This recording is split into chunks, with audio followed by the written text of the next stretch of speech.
Sir, ಇವಾಗ ಕರ್ನಾಟಕದಲ್ಲಿ ನಾಮಫಲಕನ ಹಾಕಿ ಅಂತ ಹೇಳಿ ಹೋರಾಟ ಮಾಡಿರೋದು ಅಂಥವ್ರನ್ನ ಬಂಧಿಸಿದ್ದಾರೆ. ಇದು ಎಷ್ಟು ಖಂಡನೀಯ? ಈಗ ನಾಮಫಲಕ ತೆಗೀರಿ ಅನ್ನೋದು ಏನು ಹೇಳಿಲ್ವಲ್ಲ ಅವರು. ಸಮಾನತೆ ಬೇಕು, ಕನ್ನಡಕ್ಕೆ ಮೊದಲ ಪ್ರಾಮುಖ್ಯತೆ ಇರಬೇಕು ಅಂತ ಕನ್ನಡ ಪರ ಹೋರಾಟಗಾರರು ಹಾಗೂ ನಮ್ಮ ಕರ್ನಾಟಕದ ಆಸ್ತಿ ನಾರಾಯಣಗೌಡರು ಹೋರಾಟದಲ್ಲಿ ಏನು ಕುಂದುಕೊರತೆ ಇತ್ತು, ಯಾವ ಥರ ಇತ್ತು, ಸರ್ಕಾರ ತಾವು ಮಾಡುವಂಥ ಅನ್ಯಾಯಗಳನ್ನ ಏನೋ ಎತ್ತಿಡಿದ್ರ, ಬೇರೆ ಏನಾದ್ರು ಮಾಡಿದ್ರ, ಕನ್ನಡಕ್ಕಾಗಿ ಕೈ ಎತ್ತು ಅಂದವರು ನಾರಾಯಣಗೌಡರು. ಇಡೀ ಅವರ ಜೀವಮಾನ ಫುಲ್ಲು ಕನ್ನಡಕ್ಕೋಸ್ಕರ ಅವರು ದುಡಿಮೆನ ಎಲ್ಲನೂ ಮುಂದಿಟ್ಟು ಕನ್ನಡಕ್ಕಾಗಿ ಧ್ವನಿ ಎತ್ತವ್ರು ಅವರೊಬ್ಬರೇ ಇರೋದು ಮೇಡಮ್ ಅವರೇ. ಅವ್ರನ್ನ ಎತ್ಕೊಂಡೋಗಿ ಇವತ್ತು ಬಂಧಿಸಿದ್ದೀರಿ. ಯಾವ ಥರ ಬಂಧಿಸಿದ್ದೀರಿ ಎಲ್ಲ ಹೇಳ್ತಾರೆ. ಹೆಣ್ಮಕ್ಳೆಲ್ಲ ಹೇಳ್ತಾ ಇದ್ರು ನಿನ್ನೆ ರಾತ್ರಿ ಬಟ್ಟೆ ಗಿಟ್ಟೆ ಎಲ್ಲ ಬಿಚ್ಚಿ. ಏನು ಭಯೋತ್ಪಾದಕರ ಅವರು? ಏನು ಮಾಡಿದ್ದಾರೆ ಅವರು? ಏನಕ್ಕೋಸ್ಕರ ಅವ್ರನ್ನ ಬಂಧಿಸಿದ್ದೀರಿ? ಯಾವ ಸೆಕ್ಷನ್ ಇದೆ ನಿಮ್ಮಲ್ಲಿ? ರಾತ್ರಿ 3 ಗಂಟೆ ತನಕ ಇಟ್ಕೊಂಡು ತಾವು ಬಂಧಿಸಿದ್ದೀರಿ ಅಂತಂದರೆ ಏನು ಮಾಡಿದ್ದಾರೆ? ಯಾವ ಥರ ಅನ್ಯಾಯ ಆಗಿದೆ ತೋರಿಸಿ. ಏನು ಅನ್ಯಾಯ ಆಗಿದೆ ತೋರಿಸಿ. ಯಾರೋ ಕಿಡಿಗೇಡಿಗಳು ಯಾರೋ ಮಾಡ್ತಾರೆ, 4 ಜನ ಸೇರ್ಕೊಂಡ್ರೆ ಯಾರೋ ಕಿಡಿಗೇಡಿಗಳು ಮಾಡ್ತಾರೆ, ಅದಕ್ಕೋಸ್ಕರ ಅವ್ರನ್ನ ಕೆಟ್ಟ ಹೆಸರನ್ನ ತರಕ್ಕೆ ಇದು ಮಾಡ್ತಾ ಇದ್ದೀರಾ. ಕನ್ನಡಕ್ಕಾಗಿ ಕೈ ಎತ್ತು ಅಂತ ಹೇಳಿದವರು ನಾರಾಯಣಗೌಡರು. ಇಡೀ ಕರ್ನಾಟಕ ಒಂದಾಗ್ತಾ ಇದೆ, ದಲಿತ ಸಂಘಟನೆಗಳು ಒಂದಾಗ್ತಾ ಇದೆ, ಪ್ರತಿಯೊಂದು ಸಂಘಟನೆಗಳು ಒಂದಾಗ್ತಿದೆ. ನೀವು ಕೂಡಲೇ ಎಚ್ಚರಿಕೆ ಇದು ಮಾಡ್ಕೊಂಡು ಅವ್ರನ್ನ ಬಿಡುಗಡೆಗೊಳಿಸಬೇಕು ಅಂತ ನಮ್ಮ ಹೋರಾಟ ಮೇಡಮ್.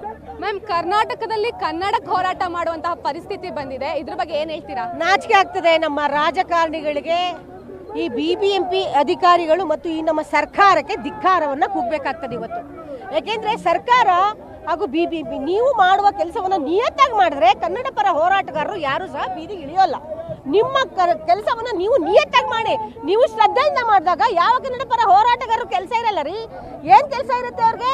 ಕನ್ನಡ ನಾಡು ನುಡಿ ಜಲ ಭಾಷೆಗಾಗಿ ಇವತ್ತು ಜೀವವನ್ನು ಕೊಡ್ತಿರುವಂತ ನಮ್ಮ ಕನ್ನಡ ಪರ ಹೋರಾಟಗಾರನ ಅಮಾಯಕ ಇವತ್ತು ಕನ್ನಡ ಪರ ಹೋರಾಟಗಾರನ ಬಂಧಿಸಿರುವಂತದ್ದು ನೀವು ಬಂಧನ ಮಾಡಿ ಒಪ್ಕೋತೀವಿ. ಆದರೆ ಪರಪ್ಪನ ಅಗ್ರಹಾರಕ್ಕೆ ಕಳಿಸಿರುವಂತದ್ದು ಇದು ಖಂಡನೀಯ, ಖಂಡಿಸ್ತೀವಿ. ನೋಡಿ, ನಮ್ಮ ರಾಜ್ಯದ ಮುಖ್ಯಮಂತ್ರಿಗಳಿಗೆ ಹಾಗೂ ನಮ್ಮ DK ಶಿವಕುಮಾರ್ ಅವ್ರಿಗೆ ಹೇಳಕ್ಕೆ ಇಷ್ಟಪಡ್ತೀನಿ, ನೀವು ಒಂದ್ಸಾರಿ ಇಡೀ ನಮ್ಮ ಭಾರತ ದೇಶದ ಎಲ್ಲಾ ರಾಜ್ಯವನ್ನು ಸುತ್ತಿ ಬನ್ನಿ, ಎಲ್ಲ ರಾಜ್ಯವನ್ನು ಸುತ್ತಿ ಬನ್ನಿ. ನಮ್ಮ ಕರ್ನಾಟಕದಲ್ಲಿ ಕನ್ನಡಿಗರಿಗೆ ಎಷ್ಟು ನೀವು ಆದ್ಯತೆ ಕೊಡ್ತಾ ಇದ್ದೀರಿ? ಹೊರ ರಾಜ್ಯಗಳಲ್ಲಿ ಹೊರ ರಾಜ್ಯದವರ ಮುಖ್ಯಮಂತ್ರಿಗಳು ಎಷ್ಟು ಅವರವರ ರಾಜ್ಯಗಳಿಗೆ ಅವರವರ ಭಾಷೆಗೆ ಎಷ್ಟು ಒಂದು ಮುಖ್ಯವಾದ ಒಂದು ಗೌರವವನ್ನು ಕೊಡ್ತಾ ಇದ್ದಾರೆ ಅದನ್ನ ನೋಡಿ. ನಮ್ಮ ಕರ್ನಾಟಕದಲ್ಲಿ ನಮ್ಮ ಮುಖ್ಯಮಂತ್ರಿ ಆಗಿರ್ಬೋದು, ನಮ್ಮ DCM ಆಗಿರ್ಬೋದು, ಯಾವುದೇ ರಾಜಕಾರಣಿಗಳಿಗೆ ಎಲ್ರಿಗೂ ಹೇಳ್ತಾ ಇದ್ದೀನಿ, ಒಂದೊಮ್ಮೆ ನೀವು ಇಡೀ ಭಾರತ ದೇಶವನ್ನು ಸುತ್ತಕೊಂಡು ಬನ್ನಿ. ನಮ್ಮ ಕರ್ನಾಟಕಕ್ಕೆ ಪದೇ ಪದೇ ಅನ್ಯಾಯ ಆಗ್ತಿದೆ. ಕನ್ನಡಿಗರ ಮೇಲೆ, ನಮ್ಮ ಕರ್ನಾಟಕದವರು ಮುಖ್ಯಮಂತ್ರಿಗಳು, DCM ಅವರು ಎಲ್ಲರೂ ನೀವು ದಬ್ಬಾಳಿಕೆ ಮಾಡಿದ್ರೆ ಕನ್ನಡಿಗರು ಎಲ್ಲೋಗ್ಬೇಕು? ನಾನು ಯಾವಾಗಲೂ ಹೇಳ್ತಾ ಇದ್ದೀನಿ, ನಮ್ಮ ಕರ್ನಾಟಕ ರಾಜ್ಯವನ್ನ 4 ಭಾಗವಾಗಿ ಮಾರ್ಕೊಳ್ತಾರೆ ಈ ರಾಜಕಾರಣಿಗಳು. ಕನ್ನಡಿಗರೇ ಎದ್ದೇಳಿ, ಎದ್ದೇಳಿ. ಯುವ ಜನಾಂಗ ಎಚ್ಚೆತ್ಕೋಬೇಕು. ನಮ್ಮ ಕರ್ನಾಟಕ ಉಳಿಬೇಕಂದ್ರೆ ನಮ್ಮ ಯುವ ಜನಾಂಗ ಎದ್ದೇಳಬೇಕು. ಮನೆಗೊಬ್ಬ ರಾಯಣ್ಣ ಉಟ್ಕೋಬೇಕು, ಮನೆಗೊಬ್ಬಳು ಕಿತ್ತೂರು ರಾಣಿ ಚೆನ್ನಮ್ಮ ಉಟ್ಕೋಬೇಕು ಅಂತ ಹೇಳ್ತೀನಿ. ಮೇಡಮ್, ಇವಾಗ ಈ ಒಂದು ಬಂಧನವನ್ನ ಸರ್ಕಾರ ಸಮರ್ಥಿಸ್ಕೊಳ್ತಾ ಇದೆ, ಇದ್ರ ಬಗ್ಗೆ ಏನು ಹೇಳ್ತೀರಾ? ನೋಡಿ, ಎಲ್ಲರೂ ಅಷ್ಟೇ ತಪ್ಪು ಮಾಡಿದಾಗ ನಾವು ಸರಿ ಅಂತಾರೆ.